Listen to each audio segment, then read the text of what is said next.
Welcome to the After Spin, opinions from thought leaders in our state. I want to ask Chris Fitzsimon, Becky Gray, a bill introduced last week would affect retailers and their workers. It's called the Retail Workers Bill of Rights, and if passed, would require employers to give retail employees their work schedules at least 2 weeks in advance, provide new hires with estimates of how many shifts they're going to work each month, and pay employees for canceled shifts or on-call shifts where they don't go to work.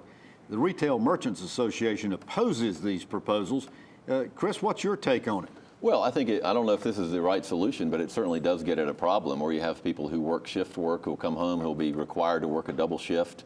If they can't make it in after they've just worked a double shift, they can face penalties or get fired. I think there needs to be some reasonable protection for workers on the job who are working an hourly job. I don't think it's this may not be the perfect solution, but I think it's an issue that I'm glad is being raised. Well, is it a reasonable solution, Becky? No, it is not. And you know, there have been well over 750 bills filed at the General Assembly. I haven't read every one of them, but I will tell you this is one of the worst ones I've seen.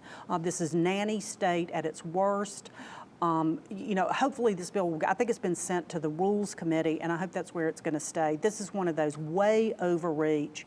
You know, the General Assembly has no business regulating every retailer, every restaurant, every coffee shop, every hotel, everything. I mean, this is way beyond the scope of government. But would you agree there have been some problems so far as people who do shift work? Well, I don't know. I mean, that's between an employee and an employer. I don't think I don't think state government has any business getting in the middle of this. We already regulate them for safety, for health, for wages, for a lot of other things, and part of this is really for safety and their employment ability. I think we need to have a serious discussion about the way employees are treated in North Carolina. Again, this may not be the perfect vehicle, but I think it starts a good discussion that's long overdue. Well, as a former employer, I got to tell you, I chafed when I read that bill myself. Well, you know, and Tom, I think this is a good example. We talked earlier in this segment this week about the differences that you see with Governor Cooper and Democrat Governor Cooper and the Republican General Assembly.